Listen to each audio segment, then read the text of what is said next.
decimated Cologne, they decimated Berlin, they decimated Hamburg, they decimated Dresden. In Dresden, they killed 30,000 in one night, etc. Let me finish my point. In this video, we're breaking down a heated exchange where Rabbi Shmuley is put under real pressure by Cenk Uygur and Piers Morgan. Stick around as we watch the full clip, and I'll give you my honest take towards the end. Yeah, look, you just interviewed a terrorist, and she's one of the most vicious terrorists of my lifetime. These settlers are lunatic religious fundamentalists that believe in murdering Palestinians for God. It's an absurd interpretation of any religious document.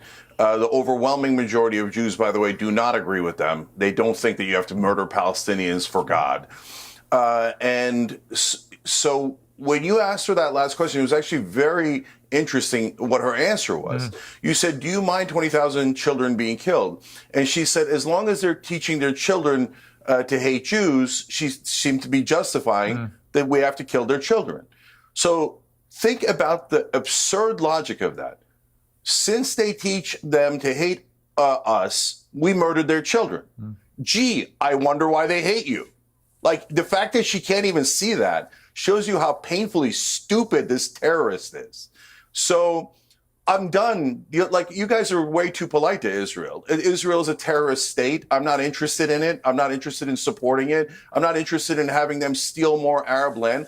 And I said to you, Piers, a long time ago, that this was never about self-defense. This was about taking Gaza. Well, I was right. I've been proven right by Netanyahu and their terrorist government. I called them terrorists, and I said that they would kill more civilians than Hamas. Are you kidding me? They've now, get a load of this fact.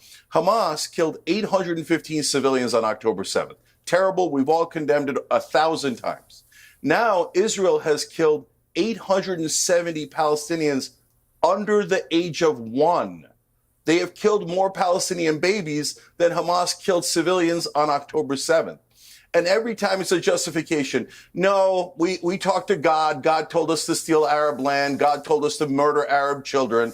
What kind of sick state is this? When I saw her smiling, like you said, and smirking, now when I see a lot of these Israeli leaders, I feel like I'm looking at Germans telling us, no, it's okay. We can do this to the Jews. There's going to be no consequences. And their smugness partly, Piers, has to do with the fact that they think we own America. There's nothing you can do. We control the largest military in the history of the world. We can get them to do whatever we want because AIPAC has bought the entire U.S. government. And she's not wrong. She's not wrong. I mean, today Trump is talking about, you're not going to get the Epstein files. You're not going to get anything. We're occupied. We're all Palestinians now. Rabbi Shmuley, I mean, when you listened to that interview with Daniela Weiss, what did you feel about it? Piers, thank you for having me on. And having had a surprisingly civil debate at Oxford University with my brother Cenk, I'm actually going to excuse his hyperbole of calling Jews Nazis and stick to the facts because you were right, Piers. In your discussion with Daniela, stop she should have smearing Jews. No,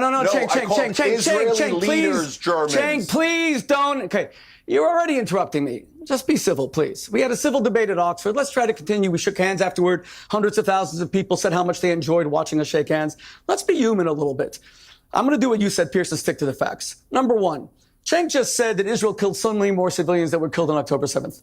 45,000 Britons died in the Battle of Britain when the Luftwaffe and Hermann Goering, bombed London, Northampton to smithereens. But Churchill killed 700,000 German children. He killed 3 million German civilians. That was terrible. But here's my question to you, Piers. Outside of Parliament is a giant statue of Churchill as the greatest statesman in the history of Britain. Was Churchill a war criminal, yes or no?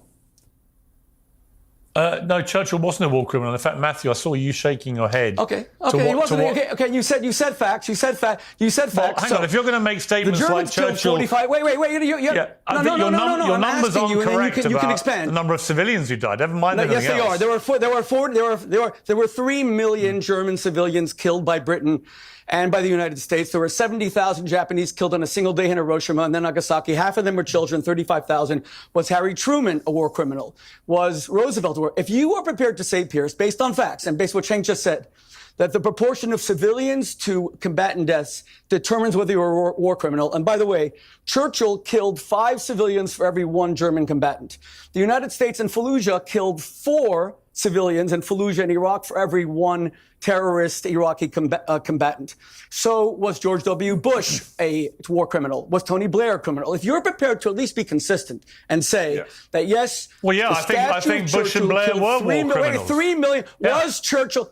Okay, do you think that Winston Churchill was a war criminal? It's a yes or no question. No. The same way you put it to Danielle, yes or no? Churchill, well, let me... So Churchill can kill 3 million All right, you've Germans, asked a question. Okay? You've asked a question. Matthew. I think it's a completely coherent and fair question. It's about means and ends. Is the means justified to achieve a given end? For what it's worth, I think that consequentialist approach is legitimate. I think that Truman was justified in the atomic bombs. I say that reluctantly.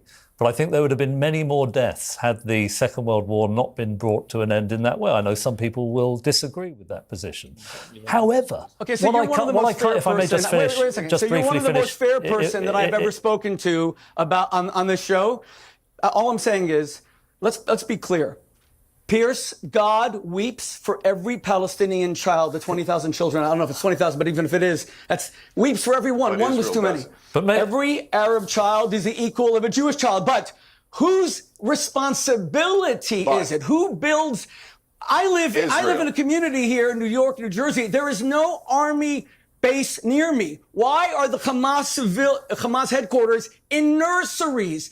Why does Hamas use these children to die so that you will then point the finger? Now, even Hitler did not do that. The German military headquarters were not built in kindergartens. And let me say one final thing, Piers, if I may. Piers, you know what struck me about your interview with Daniela Weiss? You did not once ask her, what do the people of Gaza want? I don't care what Piers Morgan wants. I don't care what Daniela Weiss wants. I don't care what Cenk Uygur wants. I don't care what Rabbi Shmuley wants. To lead. The people of Gaza don't speak for them in the same way I won't.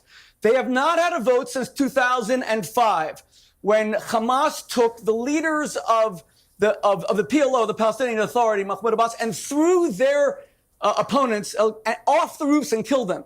Then Hamas abolished all elections. Now, I want the people of Gaza to vote. Do you want to remain in that tiny hovel where you don't have a backyard, where any money that's given to Hamas, if it's rebuilt, will be, again, it'll go to tunnels? Remember that the Hamas got triple the Marshall aid per capita per Palestinian, and they didn't build one bomb shelter, they didn't build one school, they didn't build one university, they just built tunnels and rockets. Ask the people. So Piers, let me ask you, why did you ask may I say to the rabbi, forgive me for persisting here. Decide where they want to live. But the rabbi did say, I think legitimately, that he had been interrupted and he didn't like it. I was halfway through the point that I was making, if I may say so, when you jumped in. I said that I thought Truman was justified. That's fine. In ending the Pacific War. I think Churchill was justified in trying to end the war in Europe. What I don't understand, and I think a lot of people who are instinctively pro-Israel do not understand, are where are the sunlit uplands on the other side of the evisceration of Gaza? I've been told by senior Israeli officials, confidentially, that young Gazans, Palestinians and people across the Middle East are being radicalised, that these dead Hamas fighters are being replaced at a rate of 5 to 1. This isn't going to affect Israel for the next 5 months or 5 years, but for the next 50 years. And how on earth is flattening Gaza going to help the protection of Israel when their funders are in Tehran? No, I agree. The image, and let me just make one final point. In the medium term, I say to the rabbi, and I say this with great sincerity, the image of Israel, I don't want to superficialise it, but the brand of Israel, that liberal democracy in a tough neighbourhood which sits unconsciously behind Western support and has done since the Second World War, has been obliterated, shattered into a million pieces. The next generation of American leaders are going to grow up where the most salient image in their minds is not going to be the Holocaust, as it is for our generation. It's going to be emaciated Gazan children dying in their thousands, being starved via a blockade. I say to you, I understand why Israelis and Jews rallied around Netanyahu after October the 7th. Who wouldn't? after an atrocity of that kind. But I believe you've been goaded into an overreaction that will reverberate through history of great strategic disadvantage to a country I want to do well. I see you. All right, and before I let Rabbi Shmoolie respond, before you respond, Rabbi Shmoolie, I just wanted to pick you up on the statistics that you regaled at the start of that, which I think you said that the British killed 3 million German civilians, including 300,000 children. Is that what you said? A 5-to-1 combatant to civilian just to be ratio. clear, you said 3 million, and of which 300,000 were children. That's what you said, right? Right. Right. The British decimated Cologne, they decimated Berlin, they decimated Hamburg, they decimated Dresden. In Dresden, they killed 30,000 in one night, etc. Let me finish my point. You were completely wrong. You were wildly exaggerating the number of civilians killed by the British bombing campaigns, the Allied bombing campaigns. It's estimated between 350 and 500,000 German civilians were killed in total by Allied bombing in World War II. And I would also add this. At the end of Okay, so I said 700,000. Let me finish my point. Let me finish my point. So it was a sixth of what you said, in fact. But the wider point is we brought in the Geneva Convention at the end of World War II specifically to address the issues of mass civilian casualties in World War II. The UK signed up to that. Most countries of the world signed up to the Geneva Convention. Israel is a signatory to the Geneva Convention, and yet it breaches regularly the Geneva Convention, including, many believe, what they're now doing as a government in Gaza. So you guys just watched Rabbi Shmuley completely lose control once he was pressed on what Israel is actually doing in Gaza. And this isn't a one-off. I've covered multiple discussions like this recently, and the same pattern keeps repeating. The moment real questions are asked, the response isn't clarity or accountability. It's deflection, exaggeration, and emotional escalation. That's exactly what played out here.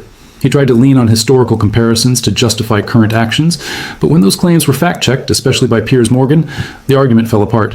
And that's the key point. When the facts don't line up, the narrative collapses. There is no serious justification for what's happening in Gaza, and that's why the pushback mattered. You heard the discussion shift toward international law and the Geneva Conventions, standards created specifically to prevent mass civilian suffering. Those standards exist for a reason, and many believe they're being violated right now. What stands out to me is how responsibility is constantly redirected away from those in power and placed onto civilians instead. And when defenders of these actions are challenged directly, the cracks in the argument become impossible to ignore. So credit where it's due. Seeing pushback in real time was important. Even if I don't always agree with everyone involved, accountability still matters. Let me know your thoughts in the comments. Hit the thumbs up button for the algorithm, subscribe if you haven't already, and I'll see you guys in the next video.